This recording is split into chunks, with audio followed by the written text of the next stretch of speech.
Let's keep on the theme of lit and hyphy, and we'll use turnt.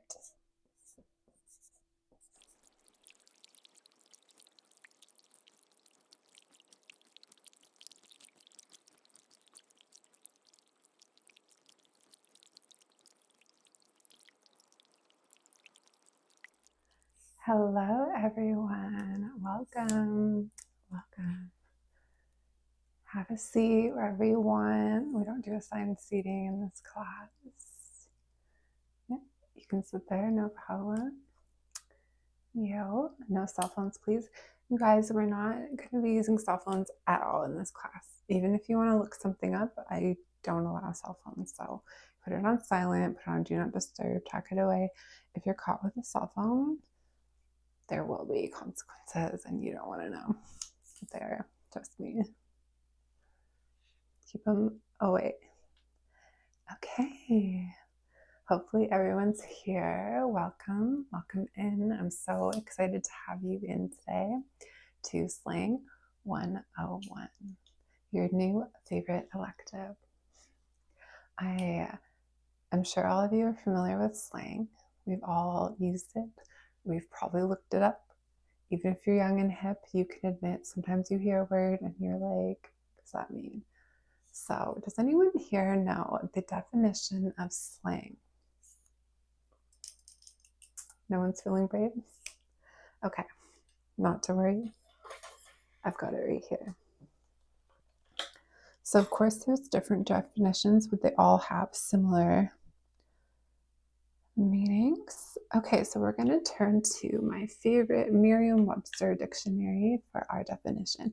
So, Merriam-Webster gives two definitions for slang. So, number one is a language peculiar to a particular group, such as argot or jargon.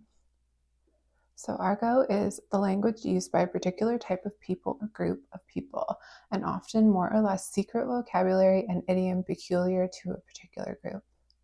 So that's argot. And then jargon is the technical terminology or characteristic idiom of a special activity group. So I think we've all heard the term jargon, but less of us have heard the word argot. Okay, so that is the first definition. And the second definition is what we're basically focusing on here today. Number two is an informal, non-standard vocabulary composed typically of coinages, arbitrarily changed words, and extravagant, forced, or facetious figures of speech. How's that for a mouthful? That's almost the opposite of slang, which is ironic. So, does anyone have questions about that? Let me repeat it. An informal, non-standard vocabulary composed typically of coinages, arbitrarily changed words, and extravagant, forced, or facetious figures of speech. Yeah. All right. That will be on the exam, so you're going to have to memorize a form of it. It doesn't have to be word for word, but your grasp of the definition. And slang is really interesting because you can never finish learning it. It is always evolving, always changing. You could know all the slang and then move to a different city and there's new slang to pick up. So it's also generational, regional and generational. So different cities, different areas of countries have different slang, and then different generations have different slang. Particularly popular words that are trendy and most commonly used, you'll notice like your parents, your grandparents, and then your kids will all have certain words they tend to overuse and they're not familiar to you. So social media has been really interesting because it has exposed multiple generations to slang. In previous years, slang was mostly just verbal. You wouldn't see it written down anywhere. Most formal advertising or articles were written with formal English. It was only spoken. So we saw the expansion of slang with the growth of the internet. People were typing in chat rooms and emailing. And I think it has just really opened up our eyes to the world of slang. And you get to learn new slang almost every day if you're on social media. So I think we're going to learn a lot this year in this class. And today we're going to go over some slang words together. If you know them, feel free to skip writing them down. But if there's any that are new to you, you can write them down. Please hold your questions until the end of class. Okay, let's get started. Let's start off with something we've probably all heard a million times by now, but at one point it was unfamiliar to a lot of people.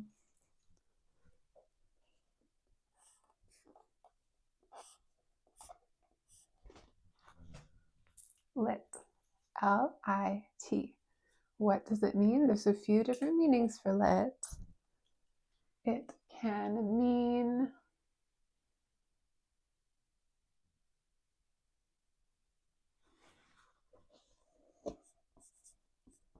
intoxicated or excited. What else can lit mean? Fun, as in the party was lit. She got lit. He is lit. Yes, that's a classic. I think we've all heard it by now. Okay, another slang word coming from lit would be hyphy. Now, hyphy is very regional, and I think it's kind of going extinct, but I'm not sure about that. This is definitely an American slang. Hyphy, H-Y-P-H-Y. What does hyphy mean? Anyone? I always like to double check. It can mean rambunctious, loud, or crazy, or wild.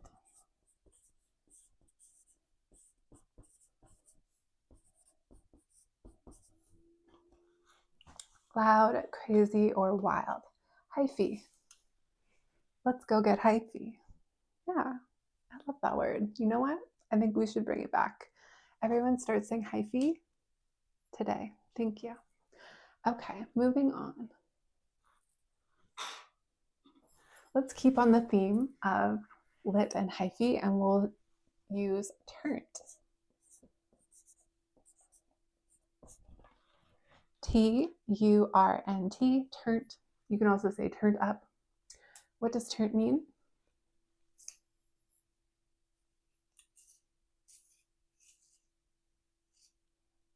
Acting or feeling wild or excited.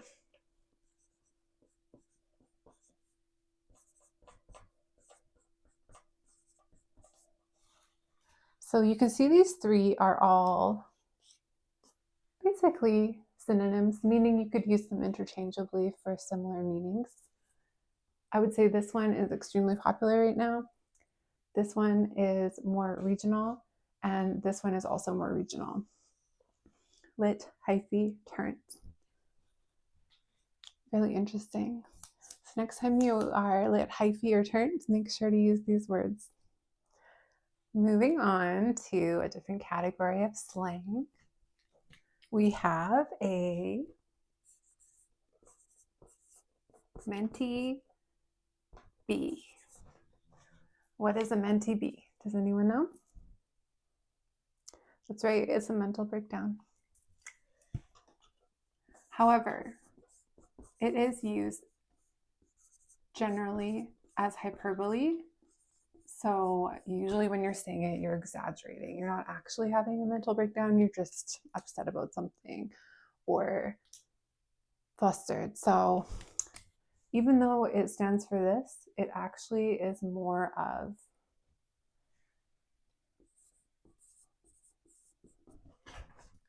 upset. Because remember in the definition, exaggeration. So it's an exaggeration of what you're trying to communicate. You're trying to communicate you're upset, but you're going to say, I'm having a mentee bee, or I'm about to have a mentee bee. Yeah, that's a nice one. You should write that down. Okay, moving on. This one's been really popular lately, and I'm going to have to look it up because I don't even know what it means. Crash out. To crash out. I believe it means to freak out, but we're going to find out.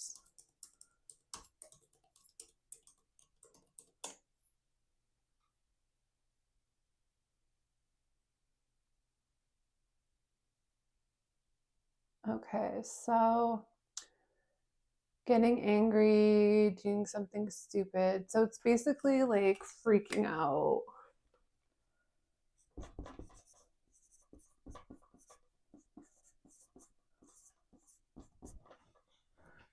To crash out or to make a scene, you could say.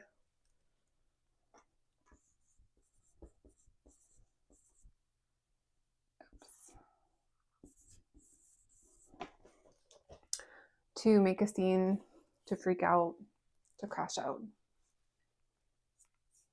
Kind of like another kind of an outward expression of a meant to be, if you will. I think that's how you could define it. Okay, let's continue on.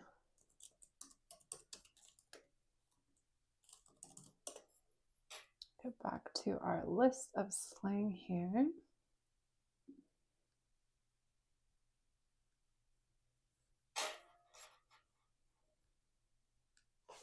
Oh, this is one we definitely need to cover because it's very popular lately. Riz, R-I-Z-Z. So Riz is just an abbreviation. So remember in the definition, it taught us that we use abbreviations a lot in slang for charisma. So charisma is a word that people don't use that often anymore. Charisma is basically your ability to charm someone,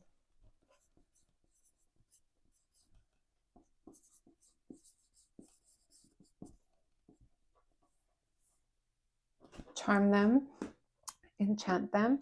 And in more modern terms, it's kind of used in a romantic context. So like flirting more than just general charisma.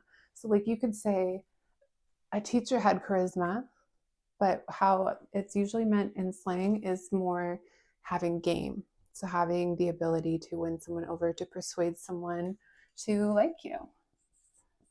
That's the crux of it, persuasion. Riz, an abbreviation of charisma.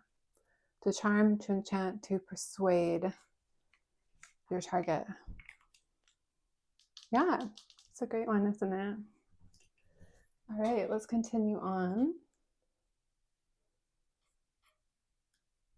Okay, here's one that I personally detest.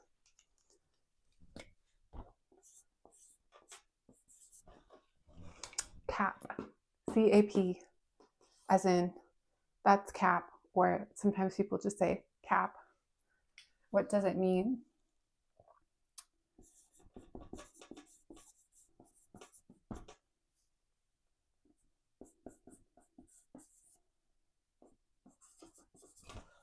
It means the person who's being called cap. So say I say something, you declare it as cap. You are saying that I am being dishonest, lying, or it is BS. Actually, also really don't like that word either. I regret writing it down. So, you know what? I feel like we need to know the origin of this one because it is really strange. Where does no cap come from? I like to know the origins of figures of speech.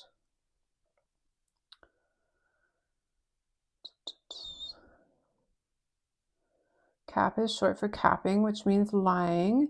It was in a song by Chief Keef, released in 2011. Okay, but what's the origin?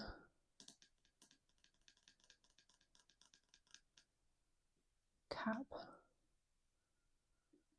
Let's add the word origin, see if we can get to the roots of this. This is really important. We need to know this. This is going to be on the exam. Okay, blah, blah, blah.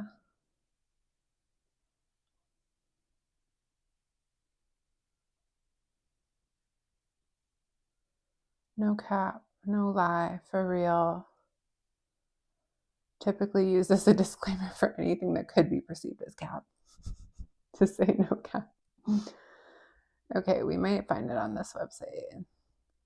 So finding the origins of figures of speech or expressions is called etymology, which I never can remember, but I love. It's one of my passions.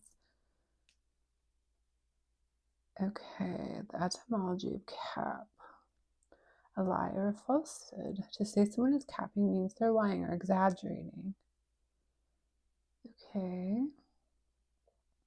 One theory is it may derive from the word capping, which in the 1940s was used to mean to top or to surpass, often in the context of boasting or exaggeration. Maybe like top, like when you're trying to top someone in a story. Is that what it's called? One up someone, top them. I've never heard it as top, but one upping someone. Interesting. To top or to surpass. Okay. Mid 2010s in hip hop. Da, da, da. So the term cap could be traced back to the earliest 20th century, where it meant to surpass or to top in verbal jousting or boasting. Okay, so that actually makes sense. So people say something, someone would declare something superior, and then it came to be called capping because you were topping them. And then it became slang through people saying it. Pop culture, hip hop has really spread with the internet, because now I think 5-year-old children are saying it, which is kind of fascinating. So yeah, add that on to your list of notes, please. It was really interesting getting in the etymology of that. Okay, here's another good one.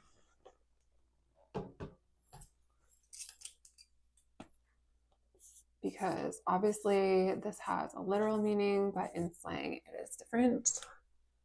Cooked. COOKED, as in chat. Am I cooked? What is the definition for slang of cooked? I will not survive this. So basically,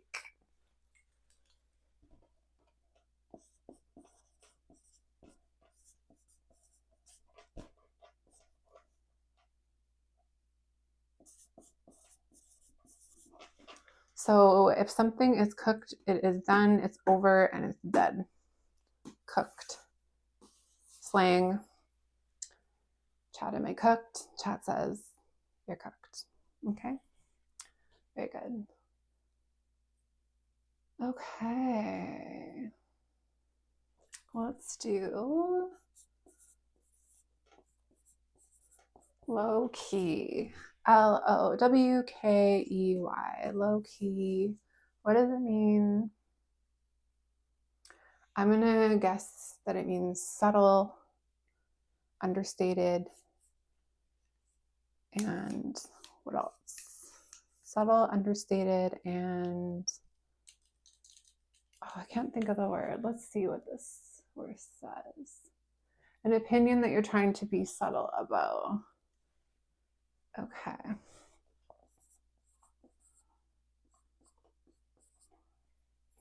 I like understated.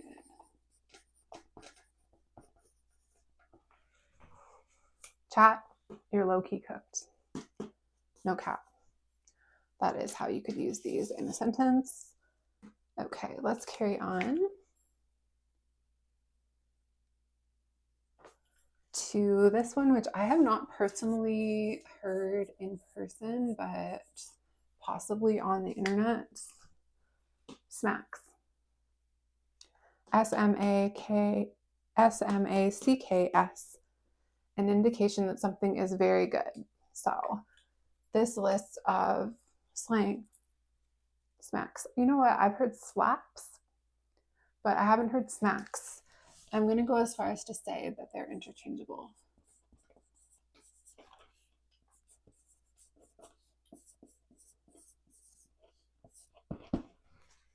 This smacks or this slaps. It's very good. We like it when it smacks or slaps. Perfect. Okay. Looks like we've got room for one more example. This is a good one. Extra. EXTRA. When something is extra, it is not really slang, is it? That's the literal definition of extra. It's over the top. Going over the top.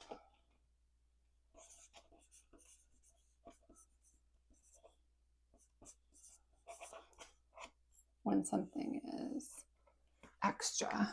Typically in slang, it would be applied to a person.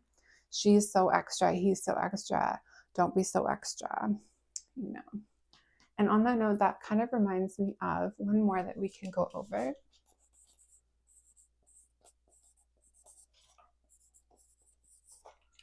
I slightly know the context of this, but I want to just verify it so I don't misinform you.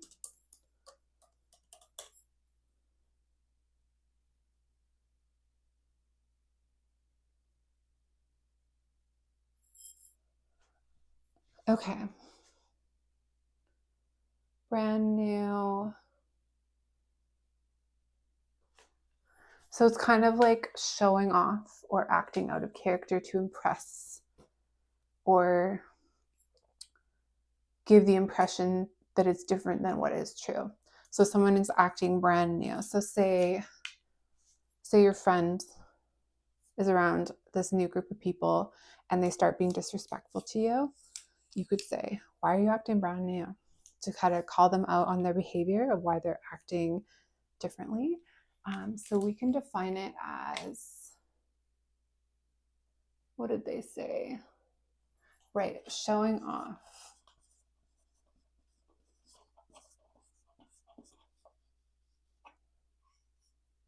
Okay. Typically in a negative connotation, not a positive connotation in this context as a slang. Okay, so let's do one more summarization of our words of the day, and then you guys can start on your homework. So we got lit, L-I-T, used to describe being intoxicated, excited, or fun. Hyphy, H-Y-P-H-Y, loud, crazy, wild. Turnt, T-U-R-N-T, wild or excited. And you can also add up on there, turned up, turned up. Menti be is being upset. To crash out is to freak out or make a scene, typically out of anger.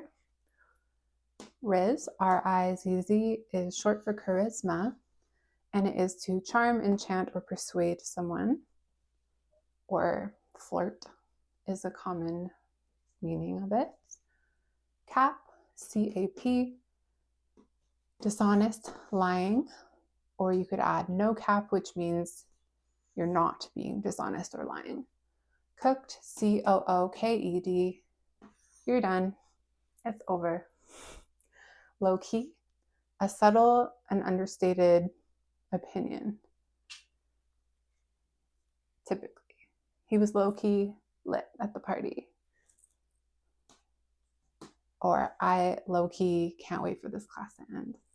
Okay, smacks or slaps is very good. So you could say that Miss Jade, as a teacher, smacks. Extra, as in he's being so extra, E-X-T-R-A, over the top. Kind of showing off a little bit in a flashy kind of way, versus this is showing off in a negative, insecure kind of way. So acting brand new is our final word of the day. So make sure you study these. We're going to have a little short quiz tomorrow, and then we'll get started on a whole new group of slang. Let me know if you have any questions. Otherwise, your homework is listed on the handout I left on your desk, and I'll look forward to seeing you tomorrow. Thanks for coming. Yeah. Oh, you need help? No problem. That's what I'm here for. I'd be happy to help you. You can just stay after class, okay?